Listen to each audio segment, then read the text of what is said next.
अस्सलाम वालेकुम नाजरीन, मैं गाजिया शबनम आप सभी का इस्तकबाल करती हूँ आपके अपने न्यूज़ मोमेंट में। तो चलिए बढ़ते हैं खबरों की तरफ, पर उससे पहले मैं आपसे गुजारिश करती हूँ, Please like, share and subscribe and forward YouTube channel News Moment. For more details and for advertisement contact editor 9563830285.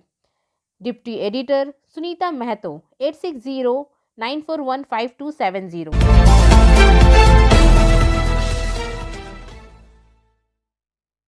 चलिए बढ़ते हैं आज के पहले खबर की तरफ। 26 जनवरी को एक बार फिर से ट्रैक्टर रैली निकाली जाएगी। किसानों और सरकार के दरमियान 11th राउंड ऑफ टॉक्स नाकामयाब रहा।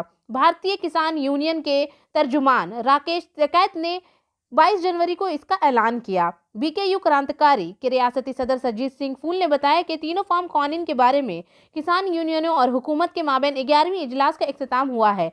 हुकूमत की जानिब से अगली मीटिंग की कोई तारीख तय नहीं की गई है। मरकज ने जुमा को काश्तकारों से 2 साल के लिए फार्म के कवानीन मुअत्तल करने की पेशकश से पूछा और कहा कि अगले इजलासों का इनेकाद तभी होगा जब किसान इस तजवीज़ को कबूल कर लेंगे। ज़री कवानीन पर तातुल को हल करने के लिए किसान यूनियन और मरकज़ ने 11वीं दौर की बातचीत की।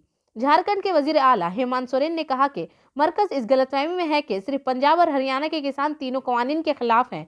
सोरेन ने मजीद कहा कि अगर हुकूमत ने हमदर्दी के साथ इस पर अमल नहीं किया तो यह एहतजाज मुल्क के दीगर हिस्सों में भी फैल जाएगा।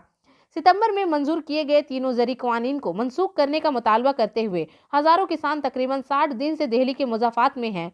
किसानों का ख्याल है कि नए कवानीन इनके रोजी रोटी को नुकसान पहुंचाते हैं और ज़राअत में कारपोरेट सेक्टर के लिए राहें खोल देते हैं। दूसरी तरफ हुकूमत का मौक़िफ़ है कि नए कवानीन से किसानों को अपनी पैदावार को बेचने में मजीद ऑप्शन मिलेंगे, बेहतर कीमतों का बास बनेगा और इन्हें गैर मुनसिफाना इजारादारियों से आज़ाद किया जाएगा।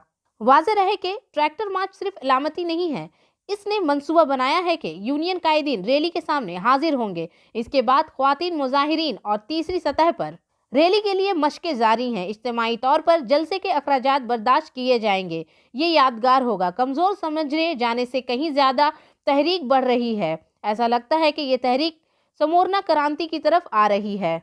किसान यूनियन और हुकूमत के माबैन सिर्फ 20 मिनट की बातचीत के बारे में मालूम हुआ है। सफलता की शुरुआत सिर्फ मोशन के साथ। Motion open scholarship test for class 7th to 12th student get up to 50% scholarship for session 2021 to 22 at Durgapur. And for more details, please contact 9434822278। Barwani block से मनोज शर्मा के मुताबिक सुबह तकरीबन 4 बजे दुम्हानी बाजार में लकड़ी की दुकान में अचानक आग भड़क उठी। फायर इंजन आया और आग में फंसी हुई आंटी को बाहर निकाला। वो घर में पड़ी हुई थी। सारे लोग सुबह सैर के लिए निकले हुए थे। इन्होंने बाहर वाले बोर्ड पर नंबर देखा और फायर ब्रिगेड को कॉल किया। मालूमात के मुताबिक आग शॉर्ट सर्किट की वजह से हुई थी। दुकान के मालिक चंदन शर्मा कहते हैं कि শর্ট সার্কিটে আসার সঙ্গে সঙ্গে যখন সেটার উঠাচ্ছি তখনই দেখছি মানে তারগুলোতে আগুন লেগেছে, ফায়ারিং করছে তার। কটার সময় হয়েছিল ঘটনাটা?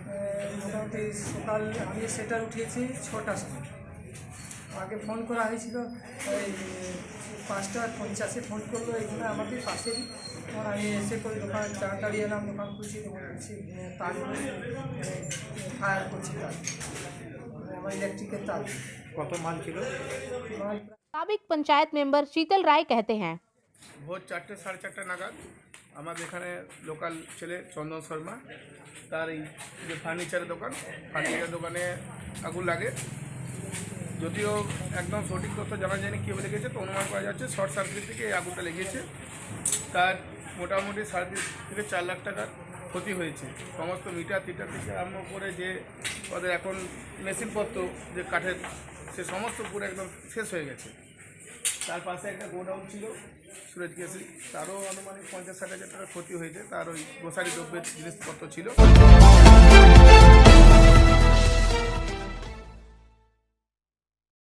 Integrated river water system satellite system के तहत मायथान पंचित समेत 4 नदियों को लाया गया है। जुमा को इसका बाज़ाब्ता ऐलान किया गया था। डीवीसी के 4 आबी ज़खायर के आबी सतह पर फी घंटा की मालूमात या पानी के रिहाई की मालूमात इस बार डिजिटल हकायक के जरिए सब कुछ मालूम होगा। जुमा को यूनिट के इफ्तिताही मौके पर executive director Ashok Kumar Verma, DVC के चीफ इंजीनियर सत्यव्रत पांडोपाध्याय, मिथुन प्रोजेक्ट हेड सुबोध कुमार दत्त और दीगर मौजूद थे।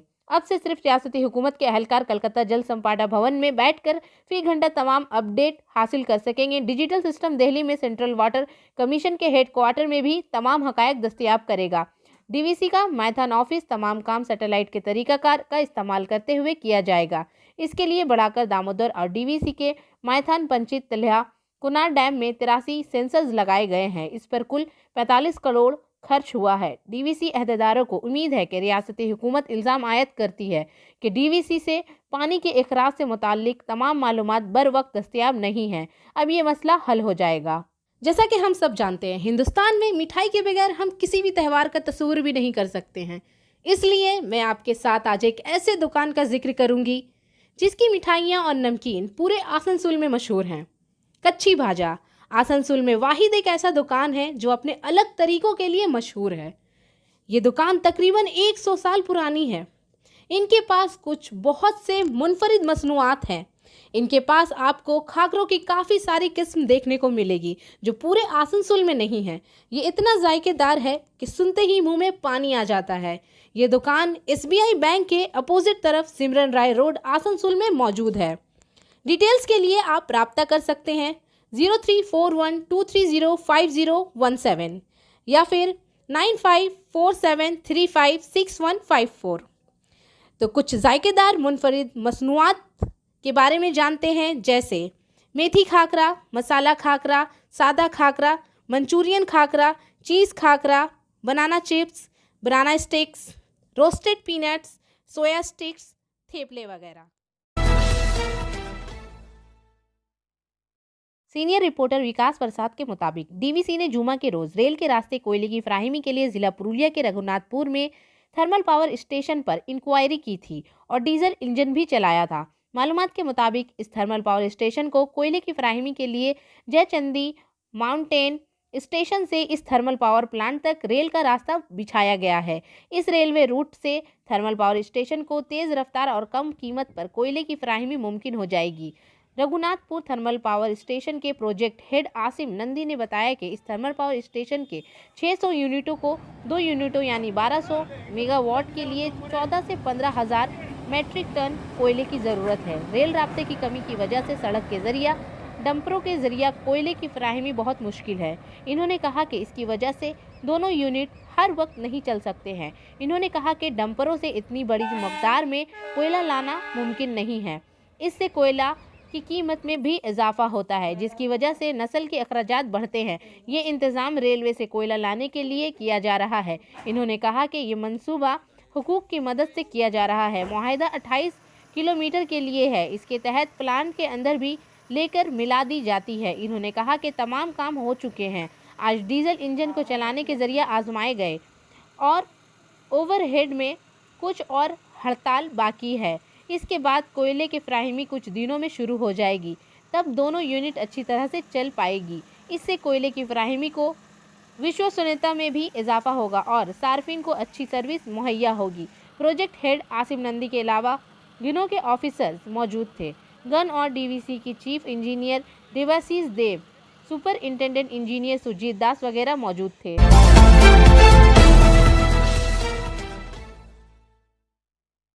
सलानपुर में 3 करोड़ की गैर कानूनी शराब बरामद, 4 गिरफ्तार। सलानपुर में थाना सलारपुर के तहत 4 अफराद को तकरीबन 3 करोड़ का गैर कानूनी शराब और गैर कानूनी शराब बनाने वाले मवाद के साथ गिरफ्तार किया गया। एक्साइज सुपरिंटेंडेंट सुरजीत सरकार की सरबराही में खुफिया जराये की बुनियाद पर महकमा एक्साइज ने जुमेरात की सुबह सलानपुर पुलिस स्टेशन, धनबाद, मध्यचक और एक और जगह पर 3 मुकामात पर छापों में तकरीबन 3 करोड़ गैर कानूनी शराब और 4 अफराद को गिरफ्तार किया है। एक्साइज सुपरिंटेंडेंट सुरजीत सरकार ने बताया कि शराब के इस नाजायज़ कारोबार से होने वाले महसूल से करोड़ों रुपए के नुकसान का तखमीना लगाया गया है। गैर कानूनी शराब में दीगर रियासतों की शराब समेत कुछ कच्ची शराब भी कब्जे में ले गई है। इन्होंने कहा कि गिरफ्तार 4 अफराद ने पूछगछ जारी है। मज़ीद बड़े नाम आने के अमकान मौजूद हैं।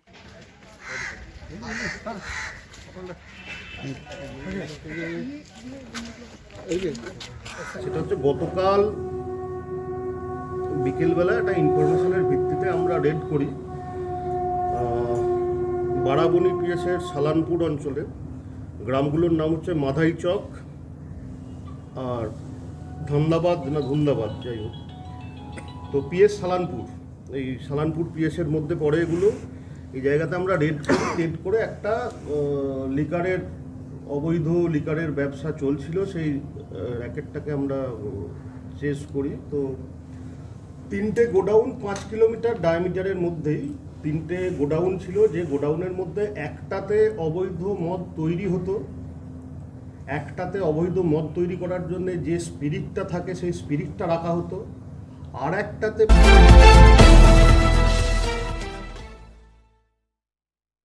22 जनवरी को दुर्गापुर के बहुत सारे लोग राष्ट्रीय जनता पार्टी में शामिल हो गए। प्रभुनाथ शाह, नमिता भट्टाचार्य, सुरेश प्रसाद भी शामिल हुए और इन्होंने नेशनल एग्जीक्यूटिव मेंबर ऑफ राष्ट्रीय जनता पार्टी मिस्टर नंद बिहारी यादव को भी एजाज से नवाजा। ये सुनते हैं श्री यादव ने क्या कहा। सर, आज जो आपके पार्टी में जो ज्वाइंट हुए हैं, उनने का जो मेंबरशिप आप किए हैं और आगे का कार्यक्रम आप लोग का क्या होगा, और ये मेंबरशिप लोगों का कार्यक्रम क्या होगा, ये लोग क्या कदम उठाएंगे बंगाल में, और इलेक्शन में इनका क्या रोल होगा, अहम रोल बताइए सिर्फ 1 मिनट में। देखिए, राष्ट्रीय जनता दल भारत की सबसे बड़ी धर्मनिरपेक्ष और सामाजिक न्याय के आधारित पार्टी है। पश्चिम बंगाल में हमारी पार्टी की भूमिका यहाँ भी सेकुलरिज्म और सोशल जस्टिस की रक्षा करना है। और वेस्ट बंगाल में चूँकि हम बड़ी पार्टी तो नहीं है, लेकिन यहाँ जो सेकुलर फोर्सेस है, जो सोशल जस्टिस के समर्थक हैं। आसनसोल में बीजेपी के all India secretary Arvind Menon ने जुमरात के रोज आसनसोल में पार्टी के जिला दफ्तर में बूथ सतह के कार्यकर्ताओं के साथ एक मीटिंग की, जिसमें ये देखने के लिए कि हमारा बूथ सबसे मजबूत है का नारा कितना सही है। इन्होंने बीजेपी कार्यकर्ताओं से कहा कि वाहिद मकसद बंगाल से तृणमूल कांग्रेस को हटाना है। इसने रियासत में 200 से ज्यादा नशिस्तों पर कब्जा करना है। अरविंद मेनन ने बड़े और छोटे बीजेपी कार्यकर्ताओं को इस मकसद के तरफ बढ़ने का मुतालबा किया। इस तरह का पैगाम आसनसोल के रुकन पार्लियामेंट और मरकजी वजीर बाबू सुपीरियो ने भी दिया था। बीजेपी तंजीमी लिहाज से इस रियासत के 5 खित्तों में मुनकसिम है। राधा गंगा इन इलाकों में से एक है। बीजेपी के all India secretary Aurobindo Menon को भी शुमाली बंगाल में इजाफी जिम्मेदारी सौंपी गई है। इस इजलास के बाद आसनसोल के रुकन पार्लियामेंट बाबू सुपीरियो ने कहा, इजलास में जो बात हुई है इसको बाहर नहीं बुलाया जा सकता है, लेकिन हमारा वाहिद मकसद तृणमूल कांग्रेस को हटाना है। इसके लिए पार्टी के निचले दर्जे के कारकुनों और कायदीन को आदलन मीटिंग में बताया जाता है कि इन्हें क्या करना है। हर एक अपने लिए ही बोलता है। बीजेपी के जिला सदर लक्ष्मण घरोई ने कहा कि 200 से ज्यादा नशिस्तें हासिल करने के लिए एक मजबूत तंजीम की जरूरत थी, जो हमारे पास है। हमारी टीम में इजाफा हुआ है। खुशकिस्मती से हमारे लिए अरविंद मेनन ने खुद जिला के सूरत हाल का मुआयना किया। इसने बुद्ध शक्ति मरकज, युवा और महिला मोर्चा समेत तंजीम के तमाम कमेटी मेंबरों से बात की। बीजेपी के 7 फरवरी को आसनसोल में एक बहुत बड़ा रोड शो और असेंबली होगा। आसनसोल के मेंबरान पार्लियामेंट के साथ शुभिंदु अधिकारी भी मौजूद होंगे। इस दिन आसनसोल में दीगर सियासी जमातों के बहुत से बड़े रहनुमा बीजेपी में शामिल होंगे। मशरिकी रेलवे का आसनसोल स्टेशन मुकम्मल तौर पर इको फ्रेंडली स्टेशन बनने जा रहा है। आसनसोल में 22 जनवरी 2021 को मशरिकी रेलवे का आसनसोल स्टेशन जल्द ही इको फ्रेंडली स्टेशन बनने जा रहा है। इको फ्रेंडली स्टेशन की तरफ एक कदम बढ़ाते हुए बेशतर काम पहले ही मुकम्मल हो चुके हैं और कुछ मुकम्मल होने के करीब हैं। मजमूई तौर पर बहुत जल्द ये एक स्टेशन बनने जा रहा है, जहां पर इको फ्रेंडली माहौल के तमाम किस्म के पहलू मौजूद होंगे। श्री सुमित सरकार डिविजनल रेलवे मैनेजर आसनसोल के मुतहर्रिक क़यादत में बोर्ड की ये एक बहुत बड़ी कोशिश है। इस सिमत में सरगर्मियों का शोबा दर्ज झैल है।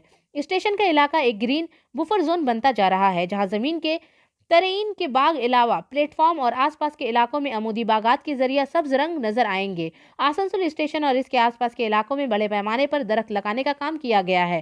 फिजाई आलूदगी पर काफ़ी हद तक काबू पा लिया जाएगा।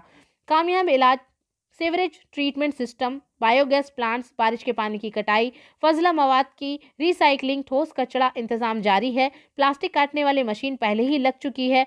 फजला काउंटर के जरिए स्टेशन के किचन के फजला को खाद में तब्दील किया जाएगा, जो ग्रीन बुफर जोन में इस्तेमाल होगा। स्टेशन पर कायम रिजर्वेशन ऑफिस के करीब गाड़ी चार्जिंग पॉइंट्स कायम किए गए हैं। स्टेशन पार्किंग एरिया को दोबारा मुनज़िम किया गया है। ऑटो रिक्शा, साइकिल रिक्शा और निजी गाड़ियों के लिए अलग अलग जोन की निशानदेही की गई है। स्टेशन में और इसके आसपास फिजाई आलूदगी की सतह की पैमाइश करने के लिए एयर इंडक्शन बोर्ड स्टेशन इमारत की छत के ऊपर नस्ब किया गया है। सोलर पैनल पहले ही रिटायर होने वाले कमरे के छत पर मौजूद है, जो वहां पानी को गर्म करने का मकसद फराहम करता है। ऑक्सीजन पार्क में शमसी लाइट 3 मेगावाट सोलर पैनल्स काम करते हैं। आसनसोल डिवीजन में तंसीब के मेगा प्रोजेक्ट के पहले मरहले के एक 51 किलोवाट के शमसी पैनल हिस्से के तौर पर जल्द ही आसनसोल स्टेशन की इमारत की छत पर लगाए जाएंगे। दिव्यांग माजूर अफराद की सहूलत के लिए पूरे स्टेशन के अहाते में बैरल इशारे दिखाए गए हैं। स्टेशन के सामने एक मुनफरिद तस्वीर है और ये इस खित्ते में अपनी नौइयत का पहला वाकया है। आसनसोल स्टेशन मुकम्मल तौर पर इको फ्रेंडली बनने जा रहा है। स्टेशन ने Indian green building council certification के लिए दरख्वास्त दी है, क्योंकि ये पहले से ही एक 9001, 14001, 45001 ISO मुसद्दका स्टेशन है।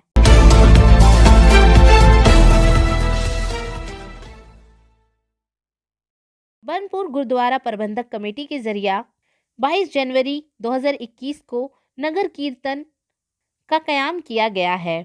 ये कीर्तन त्रिवेणी मोड़ से होते हुए Burnpur station road bus stand और फिर गुरुद्वारा वापस आ जाएगा। डिग्नेटरीज के तौर पर कमेटी के सदर मनमोहन सिंह वाडवा, सुरेंद्र सिंह, सेक्रेटरी गुरमुख सूरी, गुरविंदर सिंह और कमेटी के दूसरे मेंबर मौजूद थे।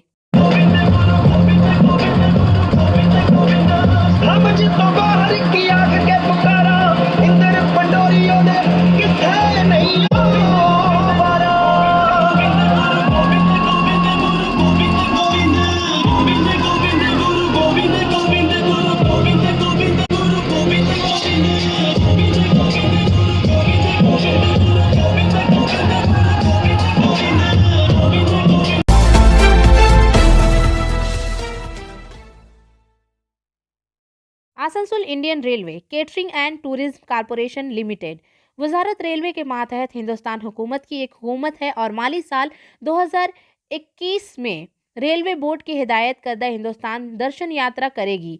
भारत दर्शन तीर्था योजना की बुनियाद पर Hindustani railway catering and tourism corporation ने 31 मार्च से जनूबी हिंद दर्शन यात्रा का आगाज करने का फैसला किया है। जनूबी हिंद दर्शन यात्रा बालतरतीब 10 रात और 11 दिन की होगी, जिसके तहत तिरुपति, मदुवराई, रामेश्वरम, कन्याकुमारी, पद्मनाभा स्वामी मंदिर देखा जाएगा। मज़कूरा सफ़र 31 मार्च को मुंगेर से भारत दर्शन के जरिए शुरू होगा और भागलपुर, दुमका, जैसीडी, आसनसोल, बांकुड़ा के रास्ते जनूबी हिंदुस्तान जाएगा। मज़कूरा वाला बातें IRCTC के डिप्टी जनरल मैनेजर डॉक्टर क्रांति P सावरकर ने आसनसोल रेलवे स्टेशन पर फूड प्लाजा में सहाफ़ियों से खिताब करते हुए कहा। इन्होंने कहा कि रेलवे बोर्ड की हिदायत पर Hindustani railway catering and tourism corporation limited की जानिब से माकूल और मुआशी खौफ की बुनियाद पर यात्रा का इनेकाद सिर्फ 900 रुपये फी शख्स है। 11 दिन की दर्शन यात्रा के लिए पैकेज 10,395 फी शख्स मुकर्रर किया गया है। कोरोना वबा के बाद मुआशरे के लोगों में नफ़ी पैदा हो सकती है, इसके लिए रेलवे इस तरह के खसूसी ट्रेनें चलाने की कोशिश कर रहा है। भारत दर्शन ट्रेन खसूसी कोरोना प्रोटोकॉल के तहत चलाई जाएगी, जिसमें मुसाफिरों को दर्जैल इजाफी सहूलियात दी जाएगी। इस पैकेज के तहत मुसाफिरों को नींद की क्लास में सफ़र, धर्मशाला में रात का आराम, सब्जी खोर खाने का इंतज़ाम और नॉन AC बसों के ज़रिया फ़लसफ़ियाना मुकामात पर सफ़र, ट्रैवल इंश्योरेंस वगैरह की सहूलियत फराहम की गई है। तमाम कोच और पेंट्री की कारों को वक्तन फ़ौक्तन सफाई की जाएगी। मेहमानों की जांच पड़ताल से कबल तमाम हॉस्टेज और कमरों की सफाई की जाएगी। आखिर में हमारा SMS of the moment, it is only the farmer who faithfully plant seeds in the spring who reefs a harvest in the autumn. ये सिर्फ किसान हैं जो मौसम बहार में वफादारी के साथ बीज लगाते हैं, जो ख़ज़ा में फसल काटते हैं।